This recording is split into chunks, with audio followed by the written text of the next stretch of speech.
Ya, estábamos aquí, ¿cierto? Estábamos mirando circuitos lineales.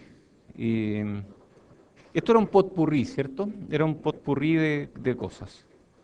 Ya habíamos pasado esto. Y después quedamos en...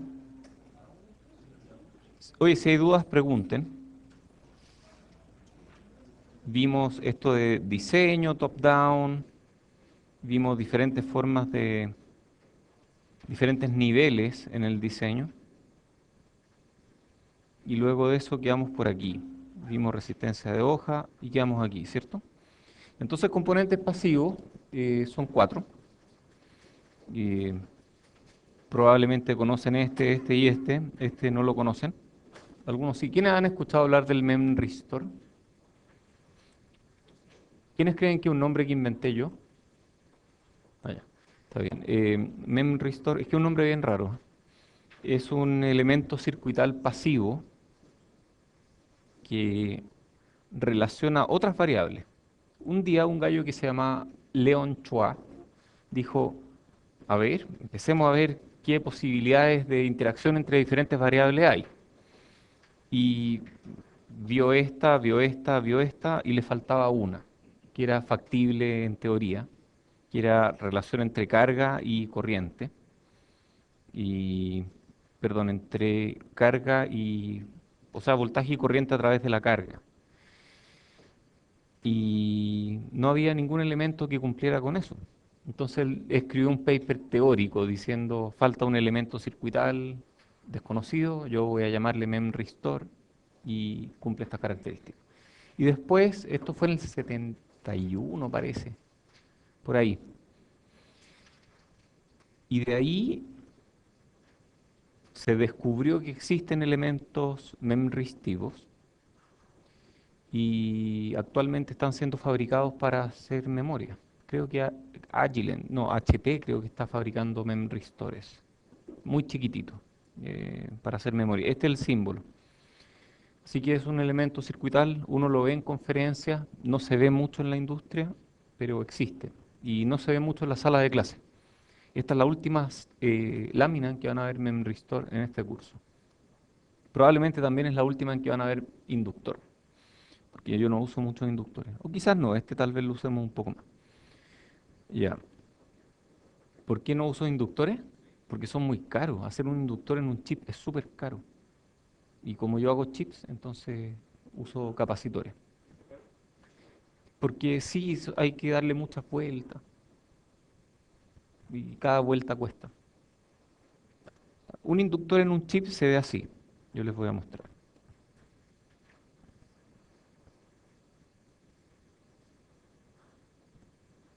Y ahí saltan a otro metal y sacan... Y eso es muy caro, porque es mucho espacio. Y si quieren muchas vueltas es más caro.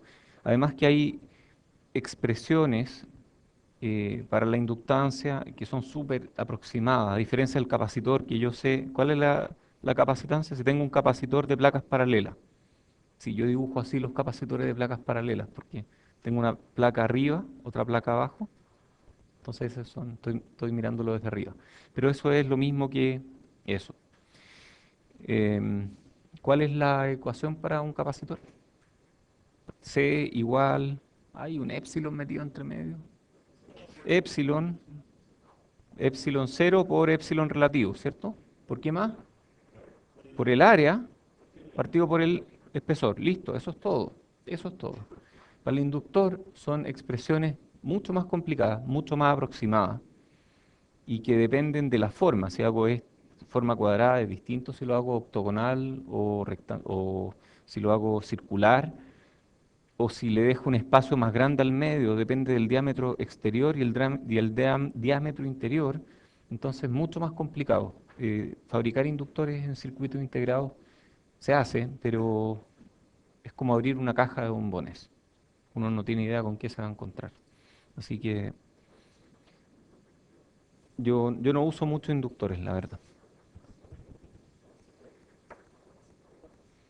Sí, tú puedes hacer cosas que dependan de algo ADT y con eso los capacitores cumplen para la gran mayoría de los circuitos, excepto para los que tienen que transmitir. Transmitir, porque un inductor es una buena antena, un capacitor no. Entonces tú transmites con inductores. Y necesitas inductores para circuitos de radiofrecuencia en que se usan para hacer circuitos tanque. O sea, si tú quieres hacer un circuito tanque, necesitas un capacitor y un inductor. ¿Saben lo que es un circuito tanque o no? Entonces pregúntenme. Un circuito tanque es un circuito resonante. Por ejemplo, esto es un circuito tanque. Sí, esos los conocen en el curso de circuito, en que pasa corriente por aquí, y esa corriente carga este capacitor, y luego el capacitor se descarga aquí, produce corriente, y esa corriente descarga el capacitor, y eso produce corriente y voltaje, eh, esencialmente.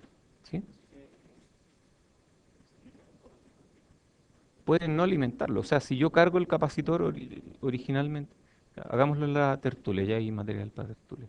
Pero si yo pongo un capacitor cargado, esto va a empezar a oscilar, solito, porque el capacitor se descarga en el inductor y el inductor se carga y luego tiene que descargarse en algún lado y se pimponea la energía. Y no hay nada que disipe, entonces, pero aquí es todo ideal, no hay nada que disipe. Bueno, entonces uno necesita inductores en circuitos integrados para hacer circuitos tanque, circuitos resonantes, circuitos que tengan respuesta en frecuencia en vez de un pasabajo, que sean así. Y aquí ponemos nuestra operación en esa frecuencia. Para hacer osciladores se requieren inductores. Entonces sí vamos a ver inductores cuando hablemos de osciladores, pero en la gran mayoría del curso vamos a hablar de otras cosas. Eso. Expresiones de baja entropía. ¿Conocían el término? ¿Sí? ¿Quiénes conocían el término entropía? ¿Quiénes conocían el término expresión de baja entropía? ¿Qué es la entropía? ¿Quién quiere contarme qué es la entropía? El nivel de desorden, ¿cierto? Hay un cuento muy bueno de Isaac Asimov. ¿Alguien lee ciencia ficción? Ese es muy bueno, ¿cierto? Es extraordinario. Em, que habla de la entropía. Sí. Bueno, en fin, expresiones de baja entropía. Una expresión de baja entropía es una expresión que no está desordenada. Eso es lo importante. Entonces, es una expresión que tiene un orden que yo puedo entender. Por ejemplo, leer R1, R2 partido por R1 más R2 no me expresa mucha información como me expresa R1 paralelo R2. Entonces, es bueno expresar en términos como este, expresiones de baja entropía. Entonces, combinación en serie y paralelo, esto más R3 serie, más R4 paralelo R5, paralelo 1 partido por J omega C, cosas así. Después, razones entre impedancias, constantes de tiempo y ganancia. Por ejemplo, si en alguna expresión, esto no lo van a entender todavía, pero es bueno que quede escrito porque más adelante va a tener más sentido. Si hay expresiones adimensionales, uno trata de dejarlas adimensionales. Por ejemplo, 1 más R1 partido por R2 más, no sé, por decir alguna frecuencia. ¿Y qué cosas acompañan a frecuencia para que quede adimensional? Tiempo. Entonces, constantes de tiempo que pueden ser RC o cosas así. Entonces, tratar de dejar todo que se entienda, que se lea. Polinomios para variable S. En general no es bueno poner S más A, porque eso no se entiende mucho. Se entiende mucho más poner em, S algo, S tau, por ejemplo, más uno, porque ahí yo sé que lo que acompaña a S es una constante de tiempo, y yo sé que cuando S vale cero, por ejemplo, cuando las frecuencias son muy grandes o chicas, S vale cero cuando las frecuencias son chicas, entonces esto vale uno. Y las cosas que valen uno a frecuencias chicas yo las puedo eliminar de la ecuación. Entonces es muy conveniente dejar expresiones S tau más algo, perdón, uno más S tau, o sea, eso tiene que ser uno, si no, uno no las entiende bien, uno no las lee bien. Entonces, esas son expresiones de baja entropía. El término lo inventó, yo se lo vi por primera vez a un tipo de nombre Middlebrook, que es muy matemático, es un gallo súper matemático. Ya murió. Yo vi una charla de él cuando estaba en el doctorado. Él era un gallo muy, muy matemático y cuando uno escuchaba de él o veía papers de él sonaba medio chanta porque hablaba cosas como terapia técnica, que eran todas las cosas que no le enseñaban a los alumnos cuando estaban en la carrera. Entonces él hacía cursos de terapia técnica y tenía unos teoremas con nombres raros, por ejemplo el teorema del elemento extra. Y algo para hacer un teorema en matemática no basta con decir eh, cualquier cosa, no sé, algo al cuadrado es lo mismo que algo por algo, eso no es un teorema. Para que sea teorema tiene que tener varias características dentro de la matemática. Este gallo hacía teoremas, de verdad, o sea, eran teoremas de Frentón, pero eran teoremas con nombres extraños. Hay una página web de Middlebrook, que según entiendo es su señora quien la maneja en este momento. Tiene harta información de realimentación y otras cosas bien interesantes. Por ejemplo, tiene una expresión para, a ver, si yo tengo ax cuadrado más bx más c igual 0, ¿cómo resuelvo esto? X igual menos b más menos raíz de b cuadrado menos 4ac partido por 2a. Gracias. A Middlebrook no le gustaba esta expresión. Decía, es que es muy mala porque típicamente los circuitos b cuadrado y 4ac pueden ser parecidos. Entonces, esto da cero, pero en la práctica no debería ser cero. Entonces él encontró, o no sé si la encontró él o qué, pero él promovía el uso de otra expresión que yo no me sé para resolver ecuaciones cuadráticas. Y eso está en su página web, así que échenle una mirada. Por último, por curiosidad, no sé, no lo sé. Pero es divertido que haya más expresiones. Yo nunca me había enterado que había más expresiones. Así que eso. Teoremas de Thevenin y Norton. A ver, si hay un tema en circuito que yo creo que debería ser el más importante, o sea, si en circuito, no sé, no hubiera clase en todo el semestre y hubiera una clase, esa clase debería ser de Thevenin y Norton. Esa es mi opinión. Es lo más importante de circuito, Thevenin y Norton. Probablemente no se le da el énfasis que corresponde, así que me permito mirarlo de nuevo. Tengo un circuito con dos terminales. Ese circuito con dos terminales, yo puedo decir que para todos los efectos prácticos, si el circuito es lineal, yo puedo modelarlo como una fuente de voltaje y una resistencia o una impedancia en general, ¿cierto? Y ustedes saben hacer eso, ¿no? Saben calcular el Thevenin de un circuito, perfecto. El Thevenin permite simplificar muchas cosas, porque cuando un circuito es complicado, yo no quiero entender exactamente qué es lo que está pasando aquí adentro. A mí me interesa lo que pasa a nivel de terminales. Entonces yo me conecto al circuito y si yo conecto algo, cualquier cosa, una carga, por ejemplo, y la carga se conecta aquí, lo que ve la carga de este circuito y lo que ve la carga en este otro circuito no tienen absolutamente ninguna diferencia. O sea, para todos los efectos prácticos, la carga se conecta a uno y dice, yo veo esto, se conecta al otro, veo lo mismo, aunque son cosas diferentes. Entonces Thevenin es súper importante. Y Norton es lo mismo, es exactamente lo mismo, pero con una fuente de corriente y una impedancia en paralelo, ¿cierto? Ya, aquí dice la carga exige a la fuente, ejemplos de carga. O sea, si yo pongo esto aquí, se llama carga, no como carga eléctrica. Carga eléctrica en inglés se dice charge. Esto es carga como load, como algo que me cuesta llevar, como una carga de un camión, por ejemplo. La carga que uno lleva en un camión, no sé si todos manejan camiones, yo no, pero bueno, la carga que lleva un camión es pesada, y entonces esa carga le cuesta llevar el camión, ¿cierto?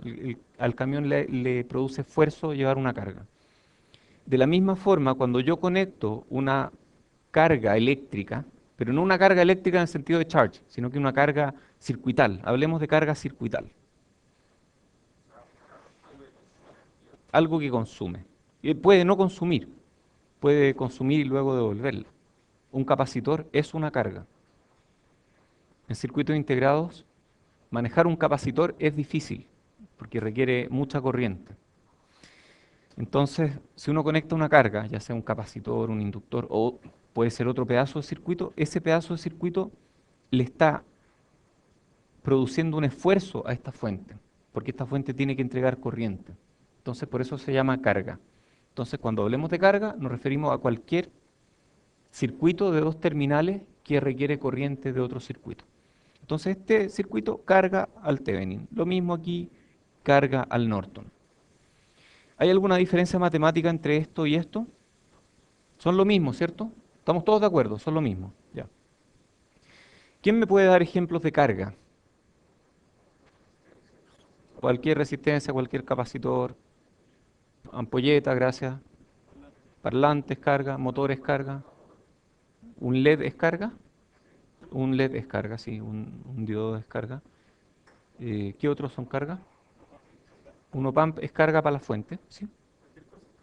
Un op-amp es carga para la fuente, pero si yo conecto algo a la salida del op-amp, eso es carga del op-amp. Exacto. Ya. Teorema de superposición. Algo de esto ya vimos en la tertulia. De hecho, vimos este mismo ejemplo. En un circuito lineal, la respuesta de un nodo o rama, respuesta de un nodo o de una rama, puede ser calculada, respuesta en corriente en caso de rama, el voltaje en caso de nodo, puede ser calculada como la suma de las contribuciones individuales de cada una de las fuentes independientes cuando las otras están apagadas. Y si eso no lo creían, después de la tertulia del otro día, tiene que haberles quedado súper claro. O sea, yo puedo tener una fuente alterna aquí, una fuente continua aquí, y aquí se suman continua más alterna. Y eso lo vimos haciendo ejercicio a mano, lo vimos con Spice, y vimos que funciona y que funciona súper bien. Entonces, eh, bueno, aquí uno puede calcular el voltaje de salida, ¿cierto? Pueden hacerlo, yo voy a copiar el resultado nomás. El voltaje de salida es R1 paralelo R2 partido por R1 paralelo R2 más 1 partido por SC por SC. em, no, perdón, esto es igual. SC R1 paralelo R2 partido por 1 más SC R1 paralelo R2. Este es el voltaje 2 debido a la fuente alterna y el voltaje de salida debido a la fuente continua es V1. Aquí me falta algo, me falta V2. Y V2. Y V1, esto es V1 por R2 partido por R1 más R2. Y VO es la suma de los dos. VO igual VO debido a fuente alterna más VO debido a fuente continua. Ese es un resultado que ustedes pueden comprobar en sus casas. Pero ya lo vimos, esto ya lo vimos en la tertulia, así que no vale la pena verlo de nuevo. Impedancias de nodo o de entrada y salida. Son muy relevantes cuando conectamos bloques en cascada. Bloques en cascada. ¿Habían escuchado ese término, no? De uno detrás de otro, ¿cierto? Aquí hay dos amplificadores que están en cascada, ¿sí? ¿Qué pasa cuando uno conecta amplificadores en cascada? Las funciones de transferencia se multiplican. O sea, si uno es ganancia A y el otro tiene ganancia A, la ganancia de dos amplificadores en cascada es A cuadrado. Muy bien. Hay un video que lo... video. Sí, este video. Ya, entonces voy a volver atrás, perdón. Ahí hay amplificadores en cascada. ¿Ven? Y tienen mucha ganancia. Cada uno de ellos tiene mucha ganancia, entonces, en fin, eso.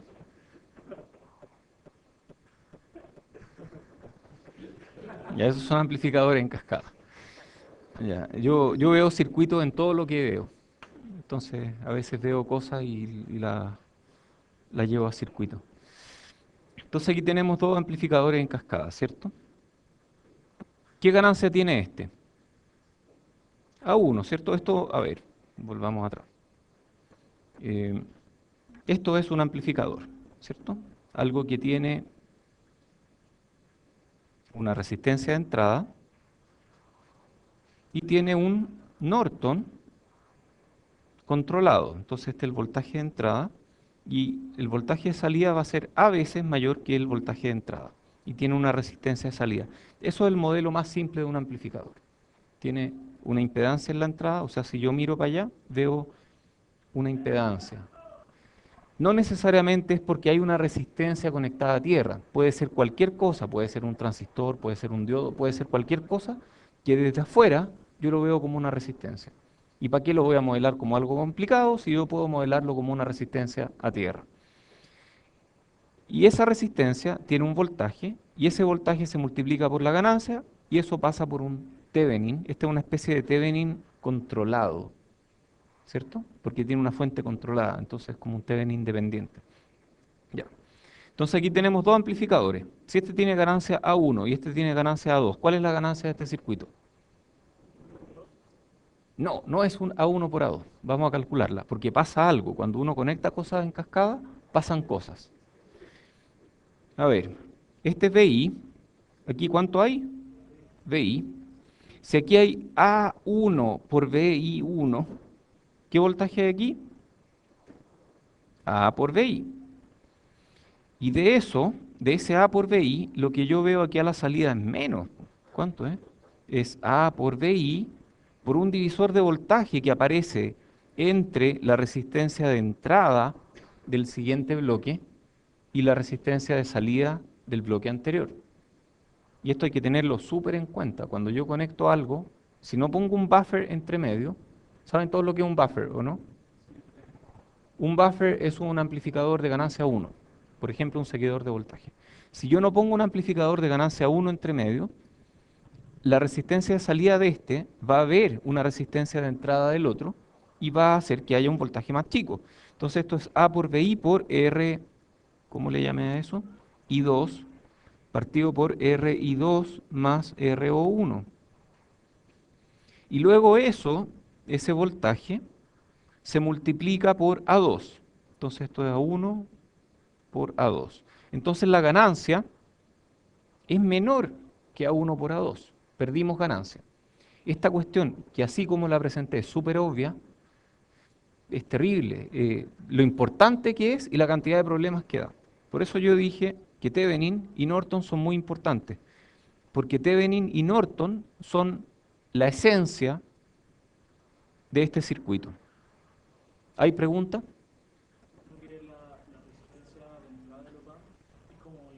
Sí, pero este no es un op-amp. Esto es un amplificador en general. El op-amp es un caso muy particular de amplificadores. Y en teoría son como infinitas, en la práctica tienen capacitancia. Un segundo, tienen capacitancia. Y esa capacitancia te va a afectar la respuesta porque va a hacer que esto ande más lento. Aunque la ganancia de C va a ser la misma, pero esa capacitancia va a hacer que ande más lento. Si tú pones un buffer entre medio, ahí con eso logra el objetivo, porque el buffer es un amplificador de voltaje que tiene impedancia de entrada ¿cuánto? Infinita y tiene impedancia de salida ¿cuánto? Cero. Ok. Entonces ya estamos empezando a entender esto de impedancias de nodo, impedancias de entrada o impedancias de salida. Se ponen buffers, sí. O sea, si yo quiero hacer un filtro de varios polos y exactamente. Entonces hay que poner exactamente. Ya. ¿Cómo se calcula una impedancia de nodo? ¿Saben calcular impedancia de nodo, no? A ver. ¿Saben calcular este Thevenin? O sea, si tienen un circuito cualquiera, ¿saben calcular el Thevenin? Ya, habría que practicar, pero podrían hacerlo. Ya, ¿cómo se hacía? Y con eso ya tienen el Thevenin. Perfecto. Bueno, perfecto. Entonces, bueno, en general ustedes pueden calcular esta resistencia simplemente, eh, a ver, la resistencia de este nodo o de este par de nodos es la resistencia de Thevenin y es la resistencia de Norton. Entonces, calcular la resistencia de nodo es lo mismo que calcular la mitad de un ejercicio de Thevenin o de Norton. Es calcular la pura resistencia. Entonces, aquí está. Cálculo de impedancia de nodo permite, por ejemplo, determinar si el nodo es de alta o baja impedancia. Entonces, podemos hacer el ejercicio. Ah, buena pregunta. ¿Qué será un nodo de alta impedancia o nodo de baja impedancia? No, no, un nodo de alta impedancia. Bueno, vamos a verlo aquí en realidad. Aquí está más o menos explicado qué es nodo de baja impedancia y qué es nodo de alta impedancia. Un nodo de baja impedancia es un nodo que tiene una impedancia baja a tierra. Es súper simple. Y puede ser un nodo que tenga un voltaje igual a cero, o puede ser un nodo que tenga un voltaje distinto de cero. ¿Sí? ¿Hay preguntas?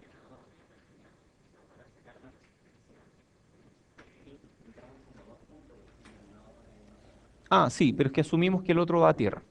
Por ejemplo, si queremos hacer este, ya, digamos que queremos calcular la resistencia vista en esa dirección, olvídense de esta tierra, hay que hacer un ejercicio. ¿Qué ejercicio hacemos?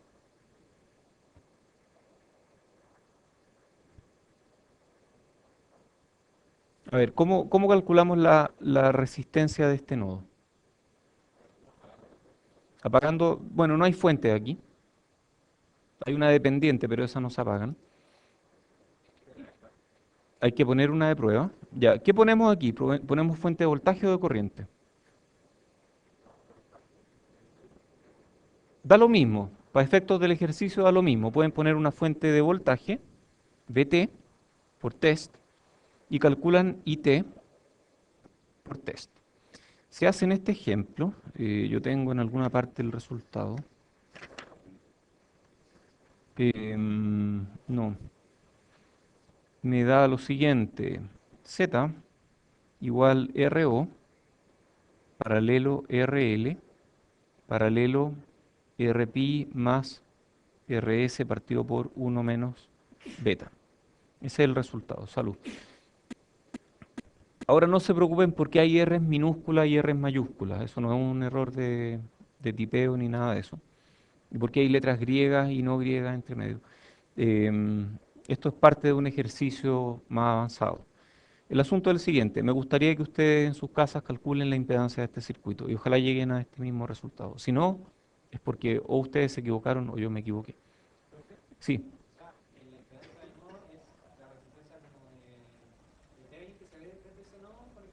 sí, eso es la impedancia de nodo.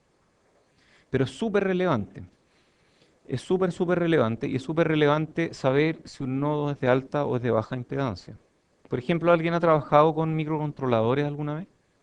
Con Arduino y qué sé yo. Bueno, y típico que las salidas pueden ser uno, 0 o IS. O IS. IS. High Z, ¿cierto? ¿Ya qué significa eso? ¿Qué significa que un nodo tenga High Z de salida? Que es un nodo de alta impedancia. ¿Se lo habían preguntado alguna vez o no? Bueno, es importante saber qué es un nodo de alta impedancia. Un nodo de alta impedancia es un nodo al que no me cuesta nada cambiarle el voltaje. Yo puedo subir el voltaje fácilmente o bajar el voltaje fácilmente metiéndole muy poquita corriente. Eso es un nodo de alta impedancia. Esta mesa, digamos que es metálica, ¿es un nodo de alta impedancia o de baja impedancia?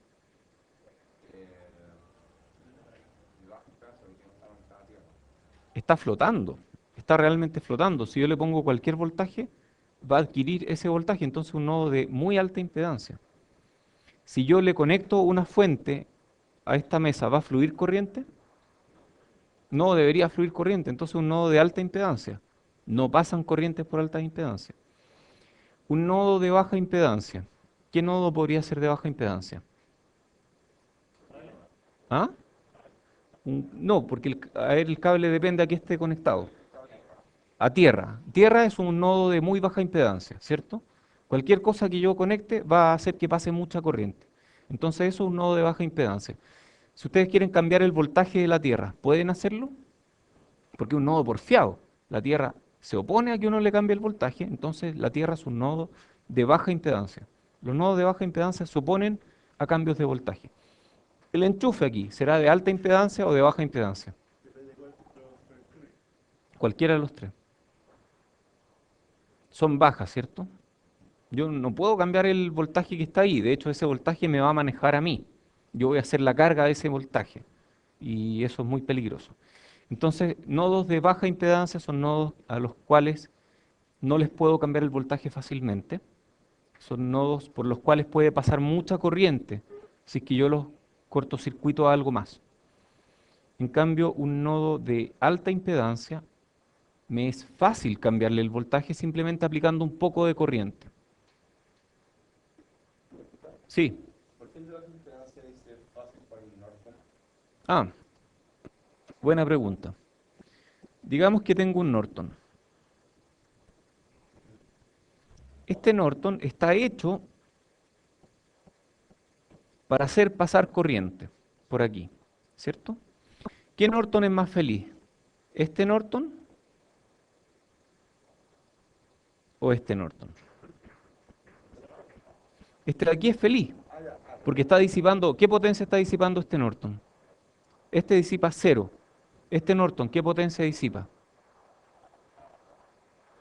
Infinito, aquí hay una resistencia infinita. Entonces está disipando infinita potencia. Entonces un Norton es mucho más feliz cuando le presentamos un nodo de baja impedancia o cuando le presentamos como carga un elemento de baja impedancia. Entonces, en general, a una fuente de corriente, si yo le pongo baja impedancia, la fuente de corriente va a estar feliz. O Si- sea, las fuentes son felices con el elemento. No, no, es una forma de decir que, Las fuentes, aplicando la misma lógica, las fuentes son felices cuando pueden hacer su trabajo. No sí, cuando tienen que hacer. Ah, ya. claro. Yo lo había visto de otra posibilidad. Ya. Yo lo había visto que esa fuente de corriente había que ser infeliz porque iba a tener que tirar mucha corriente. No, está feliz porque está dando la corriente que le piden. O sea, que está diseñada, es fácil. Un Thevenin. ¿Qué Thevenin le es más fácil manejar cualquier carga? ¿Será este o será a este? Al primero, este no tiene que entregar corriente. Entonces este Thevenin está mucho más cómodo para lo que fue diseñado, ¿cierto? Si yo le pongo carga, va a caer el voltaje aquí. Entonces, por eso los Thevenin funcionan mejor cuando uno les pone, o sea, si es que uno quiere mantener el voltaje, uno tiene que ponerle una carga resistiva grande. Mientras que un Norton, si uno quiere mantener la corriente, tiene que ponerle una carga resistiva chica. Eso es. ¿Hay preguntas de eso? ¿No hay preguntas? Ya, insisto, esto es repaso de circuitos, pero estoy haciendo énfasis en cosas que ustedes ya saben, pero que estamos tratando de ver desde otro punto de vista. Ya, función de transferencia. Esto ustedes saben mucho mejor que yo, ¿cierto? Se tiene un circuito o sistema en general lineal e invariante en el tiempo, LTI, Linear Time Invariant. Luego, IDS es la transformada de Laplace de la respuesta del circuito a una excitación independiente cuya transformada de Laplace es XDS. Entonces, esta es la excitación, esta es la respuesta. La función de transferencia puede ser definida como, o sea, aquí yo tengo IDS, es XDS por TDS. Entonces tengo que TDS es IDS partido por XDS. ¿Sí? Ya. Súper laxo en términos matemáticos, pero eso es. Definición considera todas las condiciones iniciales iguales a cero. Si TDS representa un sistema lineal sin retardo, o sea que no lleva un E a la J algo, o a la J S tau, TDS puede ser representada como el cociente entre dos polinomios de S. Entonces TDS puede ser representada como, ¿qué cosa? A ver, déjeme escribirlo con la polo y cero, ¿cierto? Que no quiero cambiar la notación, así que sí, lo tengo. Ah, esa es mi notación que usé. NDS partido por DDS. Sí. Y n de s es un polinomio, ¿cierto? Puede ser, por ejemplo, uno más. Puede haber una ganancia entre medio. En general puede haber ganancia y puede haber, digamos, k por uno más s por a uno más s cuadrado a 2 más, digo, por uno más s b1 más s cuadrado b2 más, etcétera. Entonces eso en general. Bueno, las raíces del numerador le llamamos ceros. O sea, las raíces son cuando s, el valor de s tal que el numerador valga cero, eso se llama cero. Y el valor de s tal que el denominador valga cero, le llamamos polo. Muy bien. Funciones de transferencia en circuito. Hay varios tipos. Hay funciones de transferencia para ganancia de voltaje, para ganancia de corriente, para transadmitancia, transimpedancia, ¿cierto? Y hay dos casos especiales, admitancia de nodo e impedancia de nodo. Que estos tienen excitación y medición en el mismo lugar. En cambio, estos de acá pueden tener excitación y medición en diferentes lugares. ¿De acuerdo? Todas las funciones de transferencia de un circuito lineal tienen el mismo DDS y por lo tanto los mismos polos. O sea, si yo tengo un circuito lineal y calculo cualquier función de transferencia de cualquier entrada a cualquier salida en ese circuito, da lo mismo cual sea, van a tener siempre el mismo DDS y por lo tanto los mismos polos. Entonces los polos de un circuito no dependen de donde yo mida la entrada o la salida. Esta ecuación, esta lámina es súper importante. Ya vimos que los polos son las raíces de DDS, ¿de acuerdo? DDS es la ecuación característica del sistema descrito por el circuito. El número de polos se relaciona con el número de condiciones iniciales de un circuito, que tiene que ver también con el exponente más grande que lleva a S. Hay pregunta. CKT es circuito. Esa es una abreviación de circuito entre los nerds que hacemos circuito. Entonces, el número más grande que va en el exponente de S tiene que ver con el número de polos y eso también tiene que ver con el número de condiciones iniciales. Entonces ustedes, sin resolver nada, miran un circuito, ven cuántas condiciones iniciales hay y saben al tiro cuántos polos tiene. ¿Cuántos polos tiene este circuito? Dos. Hay dos condiciones iniciales independientes. ¿Cuántos polos tiene este circuito? Probablemente uno, porque una condición inicial depende de la otra. Entonces yo puedo definir esta condición inicial y tiene un polo. Ok, entonces DDS es la ecuación característica del sistema. El número de polos se relaciona con el número de condiciones iniciales y esta parte es súper importante. Todas las funciones de transferencia que pueden ser derivadas de un mismo circuito lineal, da lo mismo donde yo ponga la entrada, da lo mismo donde yo mida la salida, tienen el mismo DDS, el mismo. DDS depende de la topología de la red, obviamente, pero no depende de dónde esté la excitación y no depende de dónde midamos la respuesta. Así es.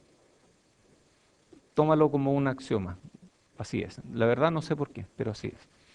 Entonces, los ceros me dicen si una salida va a partir en un valor y va a terminar en otro valor. Los polos me dicen cuán rápido esa salida va a moverse de un valor al otro valor. Entonces los ceros me dan puntos de partida y puntos de término. Los polos me dicen cómo va del principio al fin. ¿Cómo determinamos los polos de un circuito? Fácil, calculamos la función de transferencia. De ahí sacamos la ecuación característica, el denominador, igualamos a cero y calculamos los polos. Eso es, ¿cierto? Ya, los polos son las raíces de DDS, que es obtenido a partir de cualquier función de transferencia en la red. Eso es importante, cualquier función de transferencia. Entonces una opción es determinar la función de transferencia entre una entrada y una salida, cualquiera, y de ahí sacar DDS. No todas las redes tienen entrada y salida. De hecho, yo en algún momento les pregunté a ustedes cuántos polos tiene esta red y ustedes saltaron y dijeron 2 polos, pero no hay ni entrada ni salida, pero hay 2 polos, ¿sí? Y podría ser el caso de que le vosotros restricción de solución, o sea, pues un polinomio de grado, no sé, cierto polinomio porque no es determinado, porque es texturado, creo. Probablemente si es un circuito, yo esperaría que sí tuviera raíces. Yo esperaría o sea, si es un circuito físicamente realizable, yo esperaría que sí tuviera raíces. Em, bueno, puede no tener entrada, no tener salida y aún así tener polos. Entonces, una opción para determinar los polos para determinar la función de transferencia, es poner una entrada, una salida y de ahí sacar dBs. Otra opción es determinar función de transferencia entre corriente y voltaje o entre voltaje y corriente en un determinado puerto. O sea, tengo este circuito, me conecto aquí, pongo una fuente de prueba, mido voltaje, mido corriente y digo, bueno, la función de transferencia es entre voltaje de entrada y corriente de salida, o entre corriente de entrada y voltaje de salida, y de esa forma puedo calcular dBs. ¿De acuerdo? ¿Alguien no está de acuerdo? O sea, de hecho, par de láminas atrás vimos que admitancia de nodo es una función de transferencia posible. Impedancia de nodo es una función de transferencia posible en un circuito. Entonces yo puedo agarrar cualquier circuito, conectarle ahí una fuente, medir, por ejemplo, conectar voltaje y medir corriente, o conectar corriente y medir voltaje, y eso corresponde a una función de transferencia del circuito. Dado que corresponde a una función de transferencia del circuito, tiene el mismo dds que todos los demás funciones de transferencia del circuito, por lo tanto de ahí puedo sacar los polos, ¿de acuerdo? Ya. Pero hay un pequeño pero aquí. Si hago eso, no da lo mismo poner una fuente de voltaje de prueba que poner una fuente de corriente de prueba. Acabo de decir que da lo mismo. Aquí dije que da lo mismo. ¿Dónde fue que dije? Aquí. Si yo quiero calcular la impedancia de este circuito, da lo mismo si yo pongo una fuente de voltaje que si pongo una fuente de corriente. Si yo quiero calcular una función de transferencia para calcular los polos, no da lo mismo si yo pongo fuente de voltaje o si pongo fuente de corriente. Y voy a mostrar un ejemplo. Voy a explicar por qué de partida. Este es el circuito. Estos son los nodos. Este es un nodo del circuito, el otro nodo es tierra. Yo puedo ponerle una fuente de voltaje o puedo ponerle una fuente de corriente. ¿De acuerdo? Voy a ponerle una fuente de voltaje. O voy a ponerle una fuente de corriente. El resultado del polo que me va a dar el circuito de arriba es distinto al resultado que me va a dar el polo para el circuito de abajo. ¿Por qué? ¿Por qué será? A ver, la razón es la siguiente. Supongamos que esta fuente de voltaje y esta fuente de corriente puede tomar cualquier valor. ¿Estamos de acuerdo con eso, no? ¿Todos de acuerdo? Ya. Hagamos que esta fuente de corriente sea 0. Ahí está el circuito original. Hagamos que esta fuente de voltaje sea 0. ¿Son iguales esos dos circuitos? No, aquí tengo dos resistencias en paralelo, mientras que aquí tengo otra cosa. Entonces, conclusión. No, no es una conclusión particular. Si yo voy a insertar algo en paralelo para medir una función de transferencia, inserto una fuente de corriente. Si voy a insertar algo en serie, pongo una fuente de voltaje. Porque cuando yo apague esa fuente de voltaje, que es un caso particular de una fuente de voltaje, voy a mantener la misma estructura del circuito que tenía originalmente, la misma topología.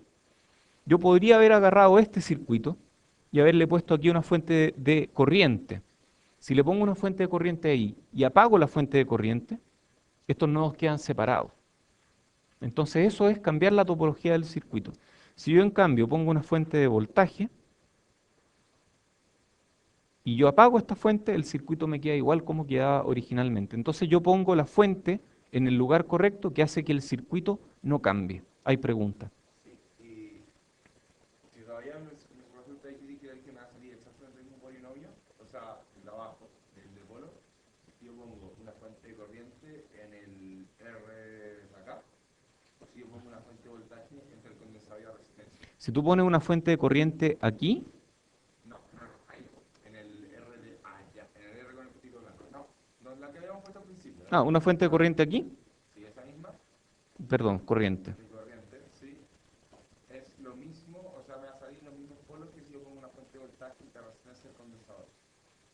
Si pones una fuente de voltaje aquí, No, no, no, entre la resistencia de la línea antes, que la línea está bien. eh, aquí, Sí, si pongo una fuente de voltaje aquí, sí.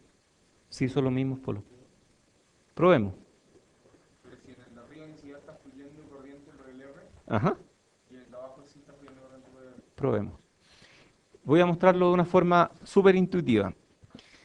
Que el polo sale, a ver, esto no me van a creer al principio, pero el polo viene de una constante de tiempo RC. La constante de tiempo RC es debida a C y debido al R que ve ese C. Entonces tengo para tau, si yo quiero calcular tau de este circuito, va a ser C multiplicado por ¿qué resistencia ve este C? Cuando tengo una fuente de voltaje aquí, caso particular, voltaje 0, VR. Entonces tau es RC. ¿Qué resistencia ve este circuito, este capacitor aquí? No, ve lo mismo, porque esta fuente es de corriente. Y si yo apago la fuente de corriente, esto queda flotando. Entonces veo el mismo R. Entonces yo ya sé, sin haber hecho el ejercicio, yo ya sé que el polo va a ser menos 1 partido por RC. Ahora voy a hacer el ejercicio. Entonces, ¿dónde pongo la fuente de voltaje? Me da lo mismo, puedo ponerla donde ustedes quieran. Puedo ponerla aquí, puedo ponerla aquí. Me da lo mismo, da exactamente lo mismo. Voy a medir voltaje, voy a medir corriente, voy a calcular la ecuación característica y voy a llegar a que el polo es menos 1 partido por RC. Háganlo para que se convenzan. Pero si ustedes ponen aquí una fuente de voltaje, les va a dar un polo distinto. ¿Qué polo me daría con esa fuente de voltaje ahí? Tengo C. ¿Qué resistencia ve C? Ve R medios. ¿Cómo R medios? Yo veo dos R en serie aquí. Sí, pero si yo apago la fuente de voltaje, que es un caso particular de fuente de voltaje, estas dos resistencias quedan en paralelo. Por lo tanto, C ve R medios. Entonces, si yo calculo los polos de este circuito, en este caso voy a ver eh, la mitad de la constante de tiempo que tenía antes, o sea, un polo que está el doble de lejos. ¿Hay pregunta?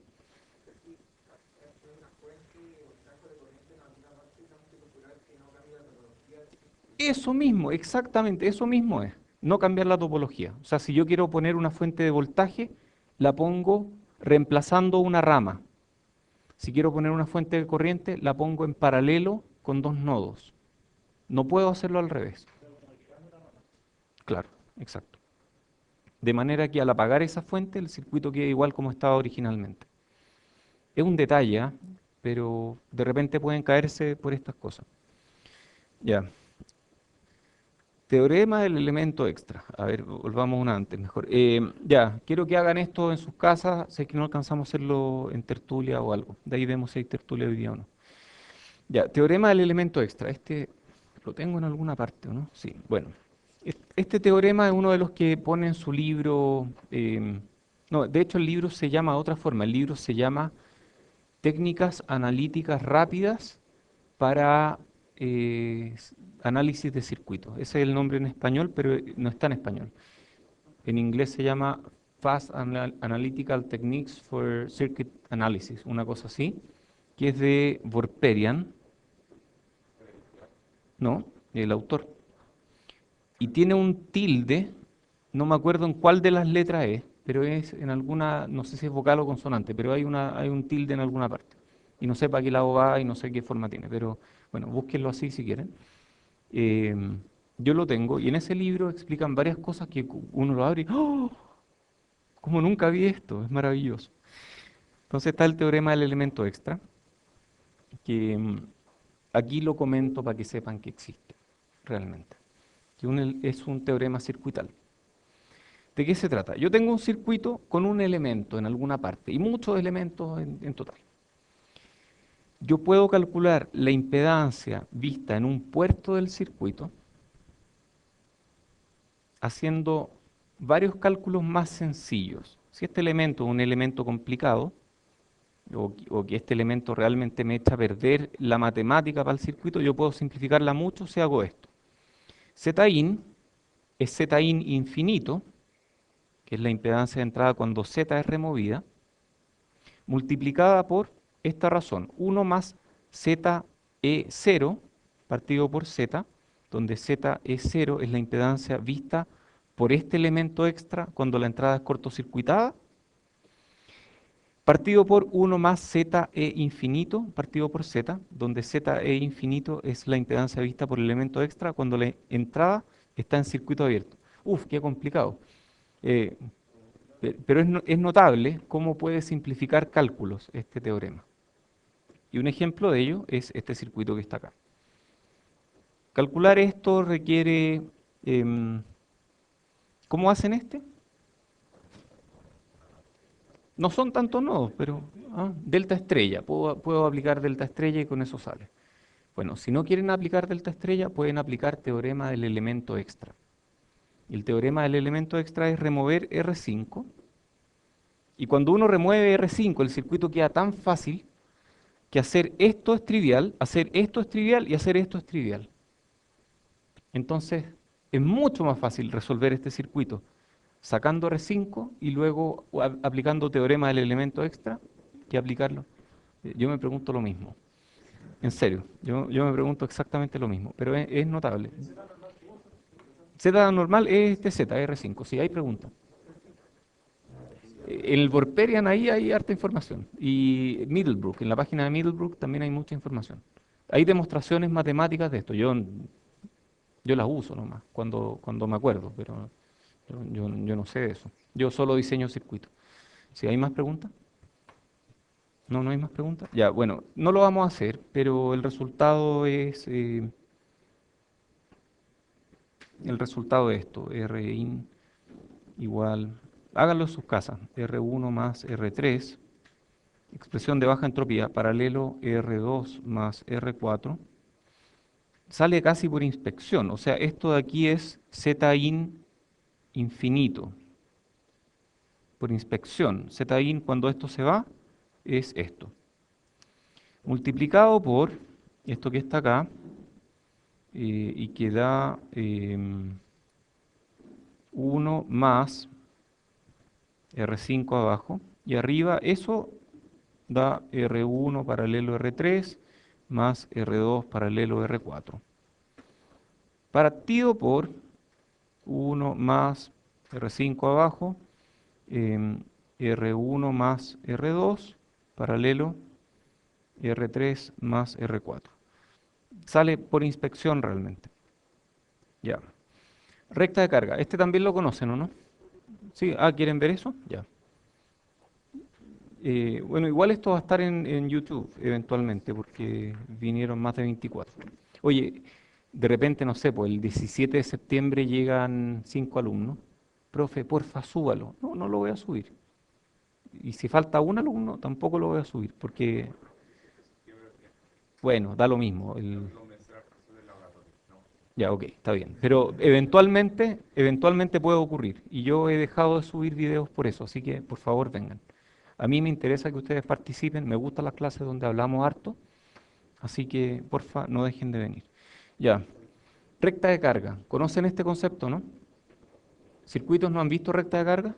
Ya. Si hay un segundo tema en circuitos que es tan importante como Thevenin o Norton, que es más bien una aplicación de Thevenin y Norton, que debería ser visto de recta de carga. Bueno, me sirve a mí porque soy electrónico. Recta de carga es el lugar geométrico. ¿Qué era lugar geométrico? Conjunto punto. Lugar geométrico de todas las combinaciones posibles de voltaje y corriente de un par de terminales. O sea, yo tengo cualquier circuito, tengo un par de terminales, y yo quiero saber todas las combinaciones de voltaje y corriente de ese par de terminales. Eso se llama recta de carga. Déjeme ver qué tengo aquí. No, tengo hartas cosas ya. Ejemplo, rectas de carga de fuentes de voltaje y corriente. Importante, voltaje en eje X, corriente en eje Y. Es fácil acordarse, porque la I va en el I. ¿Ok? Ya, entonces aquí pongo corriente, aquí pongo voltaje. ¿Cuál sería la recta de carga de una fuente de voltaje aquí?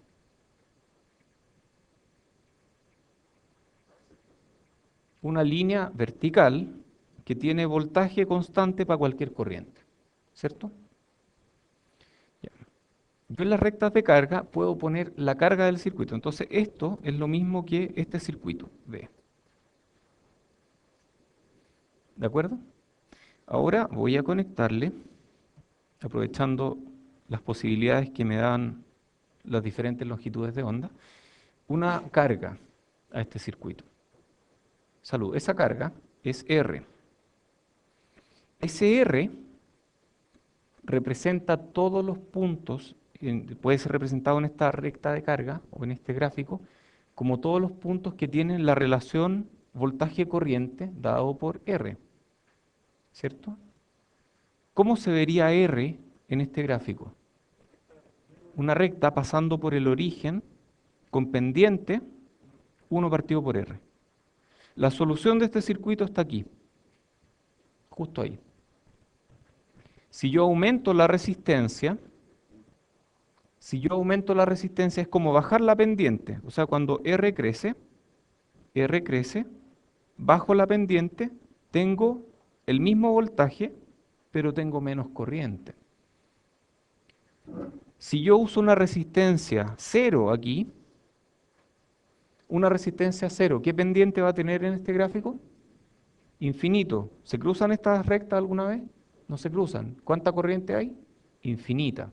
Infinita corriente, porque se cruzan allá arriba, eventualmente.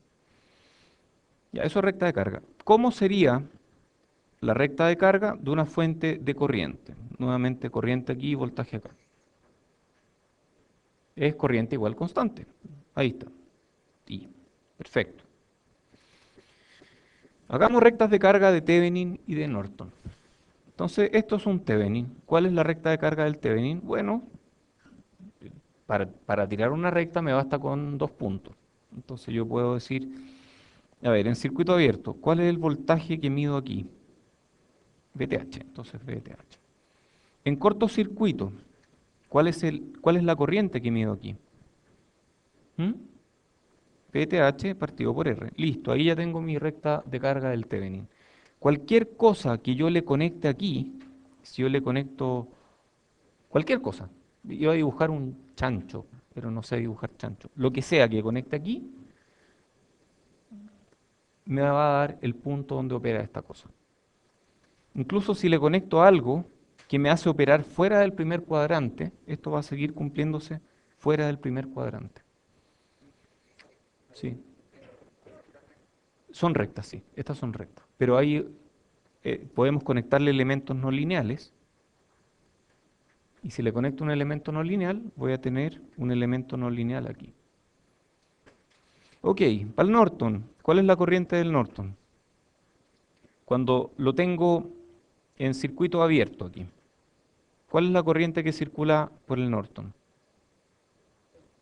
0, ¿cierto? Circula 0 aquí, ese y es 0, entonces corriente 0. ¿Y el voltaje cuál es? ¿Qué voltaje aparece aquí? IN por R. IN por R. Ya. Y cuando cortocircuito esto a tierra, tenemos que el voltaje en la salida, ¿cuánto es? 0. El voltaje es 0 y la corriente es I sub N. Entonces esta es la recta de carga de un Norton. Y nuevamente yo le conecto cualquier cosa aquí Y esa cualquier cosa va a tener cualquier curva rara aquí y me va a dar el punto de operación. ¿Hay pregunta?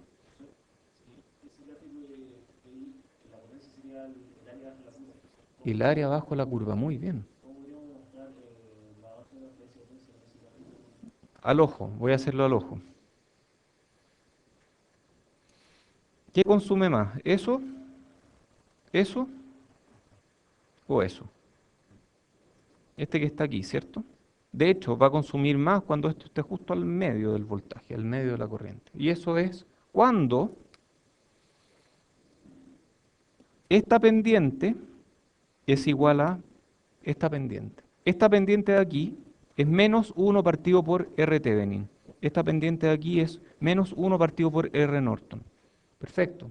Funciona, ¿ah? Funciona súper bien. Como que ¡oh! A uno se le abren los ojos con estas cosas. Ya, o no le ha pasado, ¿no? Si algo, un poquito, hoy día, un poco, ya. Entonces esto es un repaso de circuitos, medio fome, pero igual están aprendiendo cosas nuevas, ya. Modelos. Ahí vi unos hombres vestidos de mujer allá afuera.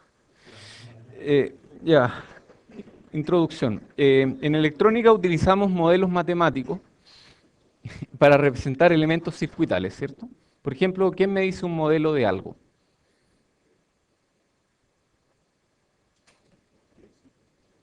Un resistor. ¿Cuál es el modelo del resistor?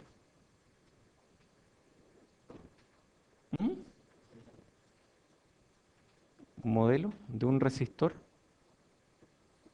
A ver, esta ecuación representa el modelo del resistor. Para todos los efectos prácticos, yo puedo decir que un resistor cumple con esa ecuación, ¿sí? Entonces eso es un modelo matemático para el resistor, ¿de acuerdo?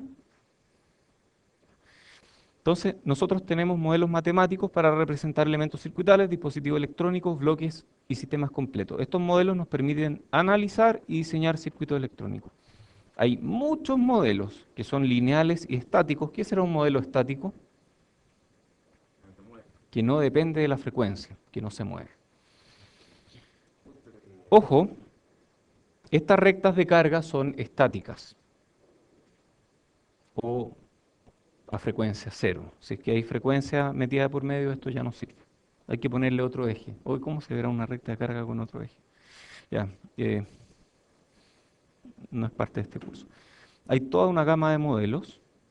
Hay modelos con cientos de parámetros, literalmente.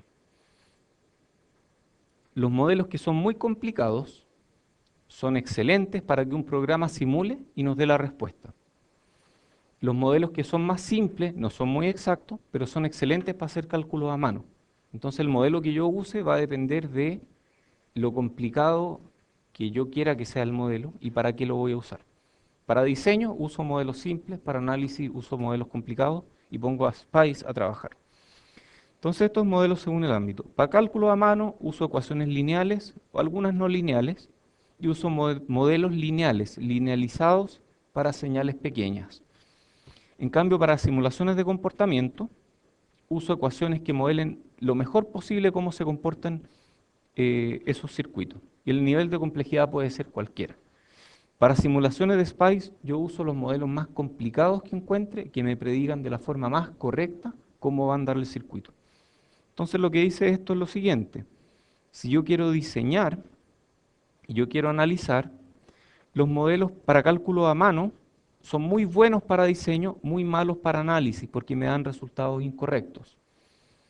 Los modelos para simulaciones de SPICE no son muy buenos para diseño, porque yo no puedo diseñar algo con un modelo tan complicado, con tantas variables, pero sí me sirve para que SPICE analice un circuito.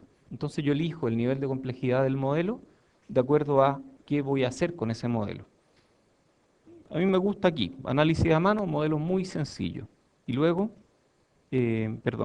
muy sencillo para análisis a mano y diseño.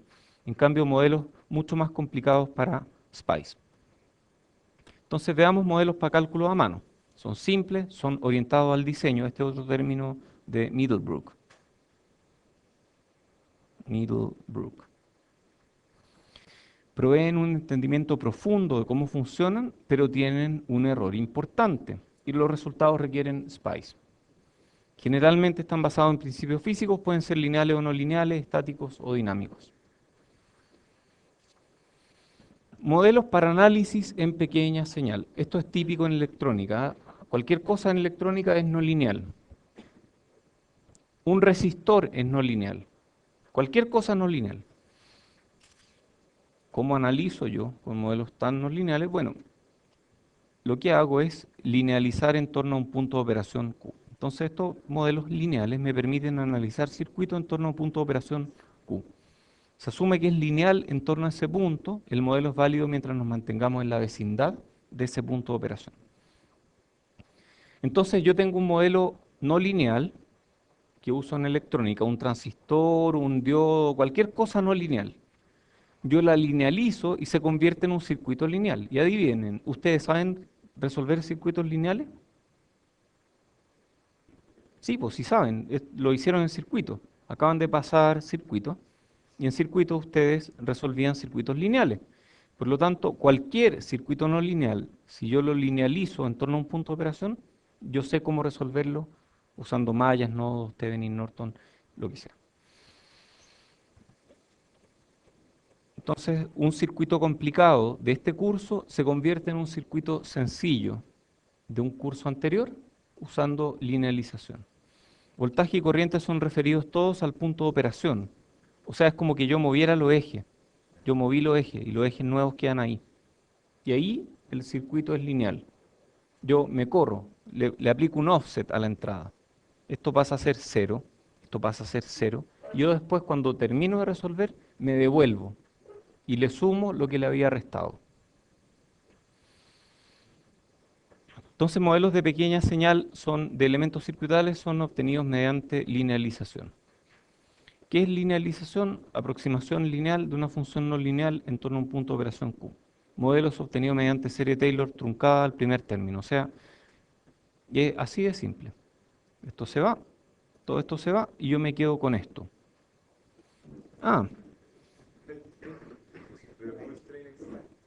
Ah, no, es espectacular. Tu celular funciona con eso. Tu celular funciona con eso. Y los amplificadores de guitarra también. Así es. Así es. Ya, ¿cómo hacemos esto? Bueno,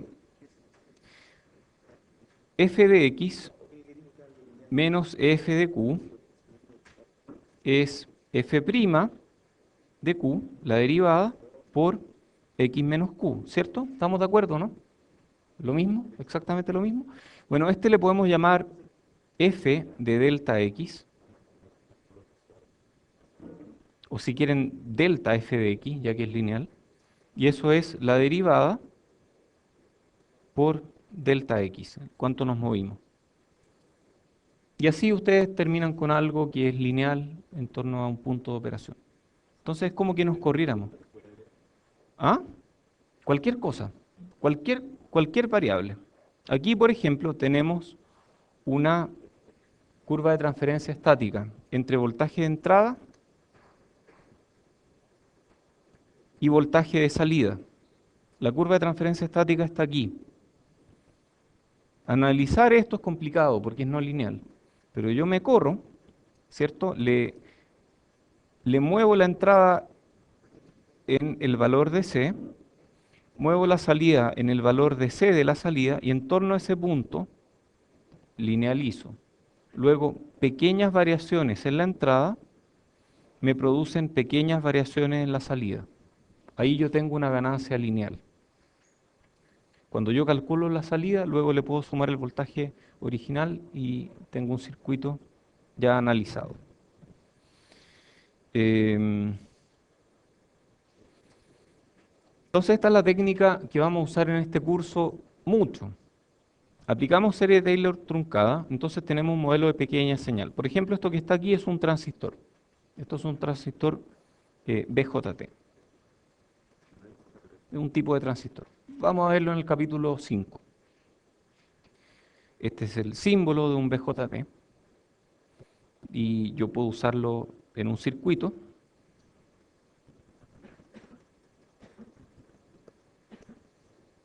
Y este circuito es difícil de analizar. Pero si yo reemplazo este modelo no lineal por su modelo linealizado, yo puedo analizar el circuito. Oye, y lo choro de este modelo linealizado es que tiene fuentes dependientes, y uno con fuentes dependientes puede hacer amplificadores. Entonces yo puedo hacer un amplificador con BJT, y ese era muy parecido al circuito. El otro tenía una flecha para arriba, pero es la misma cuestión. Entonces uno puede hacer... Ah, y cuando uno hace linealización, generalmente le llama con minúscula a las variables que quedan linealizadas. Entonces, es una convención. Ya, entonces, ¿cómo se analiza un circuito en pequeña señal? Se determinan voltajes de nodo, corrientes de rama en Q, que es el punto de operación de C. Esto es una receta, ahora no la van a entender muy bien, pero la vamos a aplicar mucho después. Después se encuentran modelos de pequeña señal en torno a Q para todos los dispositivos del circuito. Tengo un transistor, lo convierto en una fuente dependiente. Tengo un diodo, lo convierto en una resistencia. Encuentro los modelos de pequeña señal. Después apago fuentes independientes de C. ¿Cómo se apagan las fuentes independientes de C? Sustituyendo fuentes independientes de voltaje, ¿por qué las sustituyo? Por un cable. Cortocircuito. Y fuentes de corriente independientes de C por circuitos abiertos. Luego reemplazo los dispositivos no lineales por los modelos de pequeña señal y luego analizo el circuito como si fuera lineal. Esa es la técnica y la vamos a usar un montón. Algo de eso estuvimos haciendo en la tertulia pasada, no nos dimos ni cuenta, pero algo de eso estuvimos haciendo. Ya, yo creo que estamos por hoy día, así que vamos a dejarlo hasta aquí en la clase, ¿cierto? De 2 a 3:20, sí. Así que estamos bien.